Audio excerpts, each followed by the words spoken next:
see if I can just get a little bit closer. Just kidding. This place is commonly called the Pennsylvania Grand Canyon. The woods have a sort of familiarity to them here. They're very similar to the woods where I live. But I'll show you a couple clips from the better scenic views that are part of the allure to this place. It's pretty inaccessible. Not just because you have to hike down long trails to get to it, but it's pretty far out in the middle of nowhere, and it's a few hours drive from where I live to up higher into the Appalachians. Well, I hope you get a kick out of some of the things that I'm going to show you by taking a look at deep into the heart of Pennsylvania. Maybe this is a place that you might never have seen. And so I hope you enjoy. Sometimes with video footage it doesn't transfer depth as well as it should. So I'm not quite sure if you can understand the scale here. This is certainly not like the Grand Canyon out in the American West. I've been there before, but this is nevertheless quite impressive. Where we are here is, well, this is the path less traveled. Up there, if you hear the little murmurs of the visitors, there's a viewing platform, and I'll show you some photography and video clip from that at some point in this video. But here, where I am, I guess this is the more extreme part. This part of the trail seems to have been blocked off. Now, there was old infrastructure like concrete left over from apparently when they had a path that walked around or along the edge a long time ago, but it's been reclaimed by nature. But we took the path less traveled, and that made all the difference. Okay, on with the exploration. As I mentioned before, the little flat spot that we're on now seems to be the remnants of an abandoned viewing platform. But the view isn't so spectacular here, and I suppose that the risk is too much. It's a little bit on the dangerous side. You can see it's been blocked off. Kind of traverse at your own risk. But if you look, you can see these old pylons along the trail from what was an existing structure a long time ago.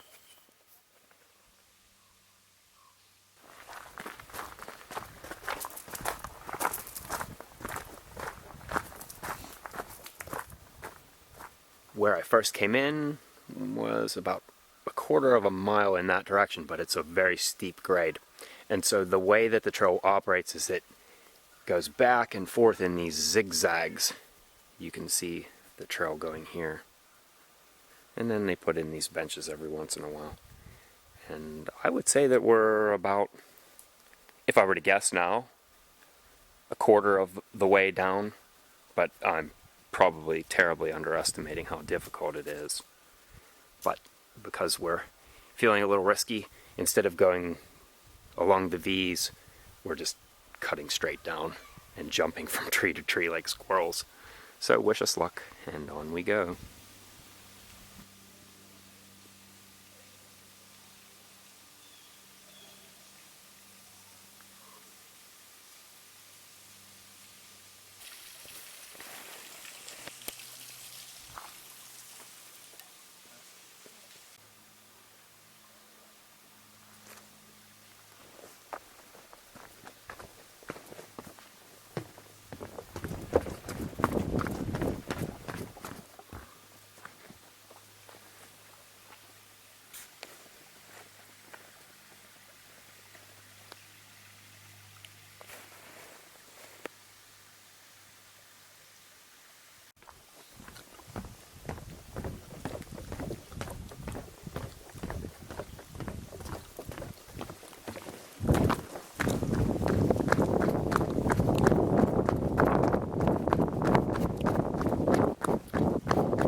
Come on, keep up. Glad you could make it. I think the people that built this railing probably forgot their level. But look what a decatastrophe this is.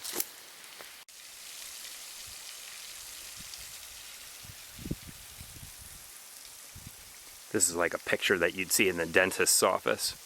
And then it says perseverance underneath it.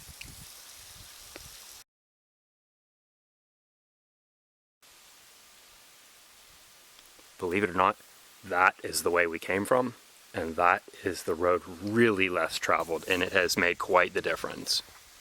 But because it was so interesting, we went back up that trail as well. And now we go down. And we've reached the end of the Dextravaganza, and this part is pretty cool.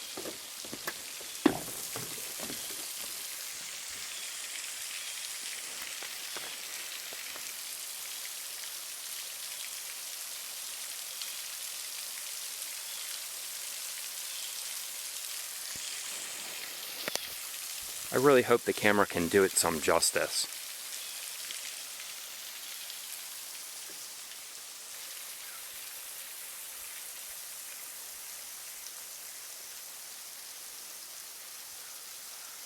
I thought I had seen the end of the deck, but check this out.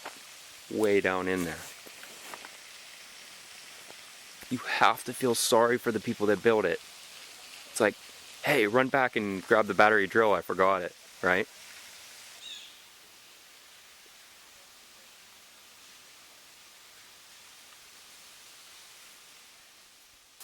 It seems we've made it to the bottom of the canyon floor.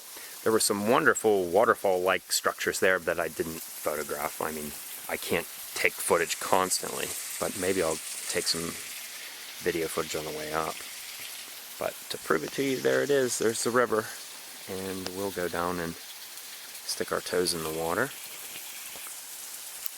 And it is definitely worth mentioning that the air is thinner up there. It was just down, down, down, down, down for 40 minutes, and it's much easier to breathe here. Even on that scene where I was running, I didn't even lose my breath at all. Whereas at the top, I was panting a little bit. This is higher elevation from what I'm accustomed to.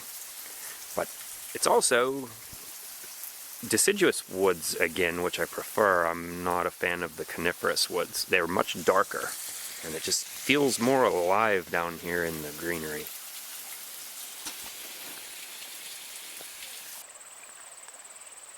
We have officially made it to the canyon floor. And there's the river to prove it. I guess later when we go back up to the top, we'll use this little valley here for placement to try to understand where we were. This is a strange phenomenon about mountains, large mountains. Oh, wait, let's get out of the sun. Although the sun is welcome, it's hard to see. But this is very strange about large mountains. You can't even tell. There's no indication that we're in such a large mountain. And this is one of the things that is terribly misleading about them.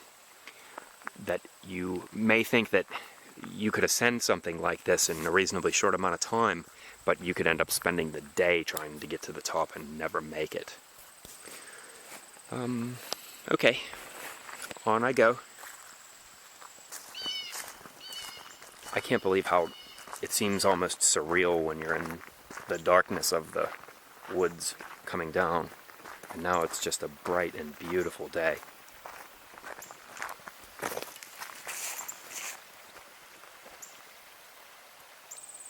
I believe that is a bald eagle, but I won't know for certain unless he comes closer. Maybe if we can capture him from a higher altitude. Back at the viewing area we might be able to.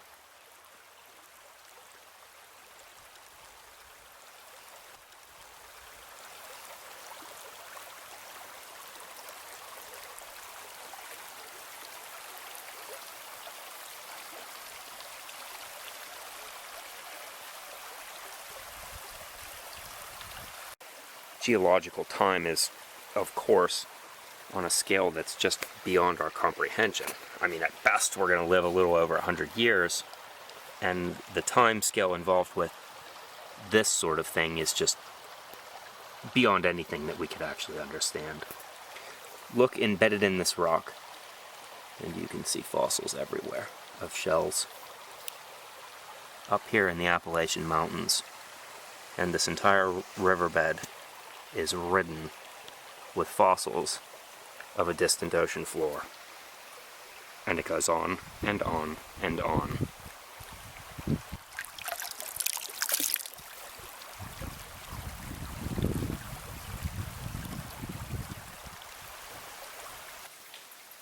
I'm coming.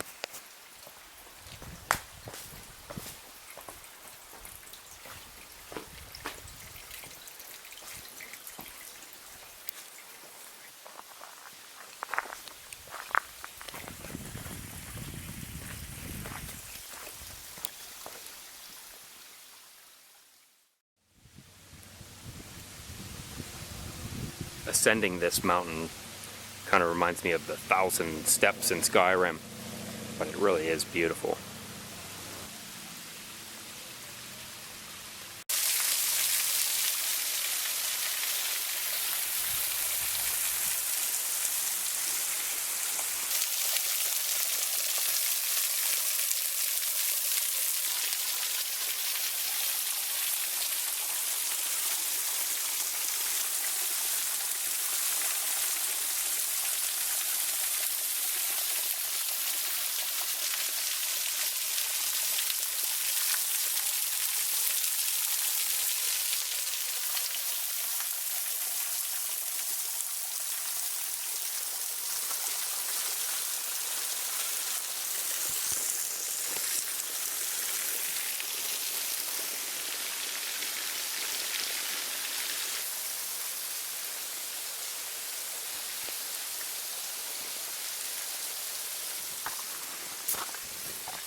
Look, I've spotted something.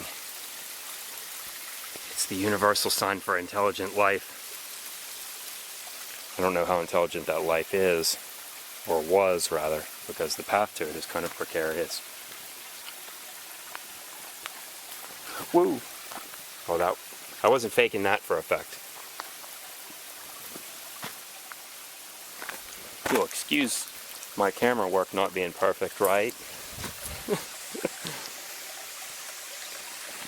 There it is.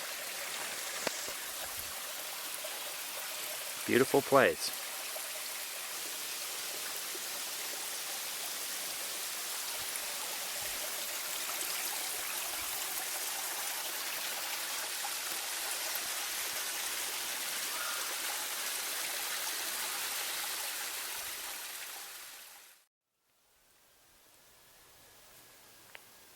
Look way in the distance and you'll make him out. He was perched on this branch right in front of me. We're back at the top, and I snuck up on him, and as I went to film him, I dropped my lens cap, and it bounced off of this and down there. I don't know if I can retrieve it, but it scared him away, just the sound of that. It wasn't a bald eagle. It was a turkey vulture, which you can still Wikipedia if you want to see one. He was up close and personal. He had the red head and everything. He was right in one of these branches. Anyhow, we're back at the top. So about a half hour. It was grueling, lots of steps, and it's a beautiful day. There are lots of little nooks and crannies along the trail where you can kind of come off the path and enjoy the view. And there's the valley that I spoke of. And if we look down in there, you can see the water. So we were way down in there somewhere.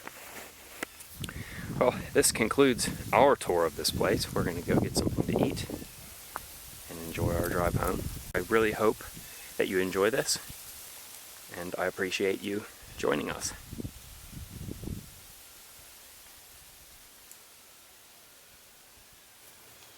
Man, that turkey vulture footage, would have been great. Mm-hmm. But at least I got the lens cap back.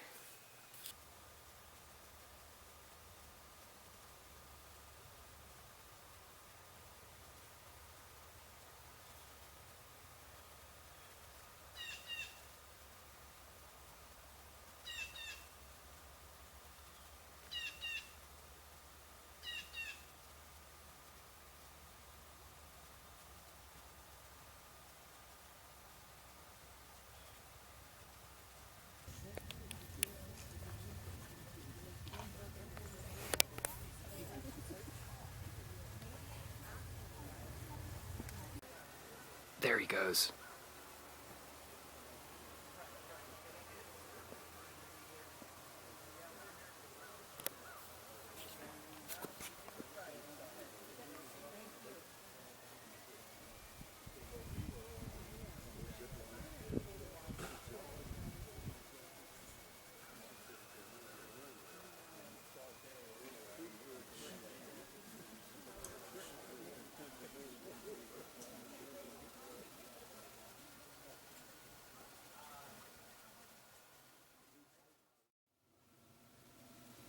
Well, you Far Cry players are going to love this. It actually accepts credit cards.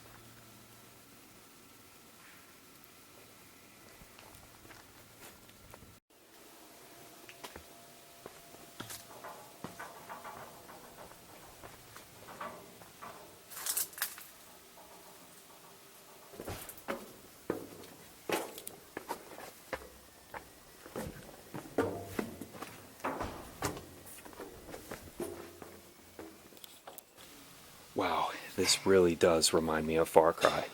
And it really does give you kind of a sense of vertigo. But wait till you see this.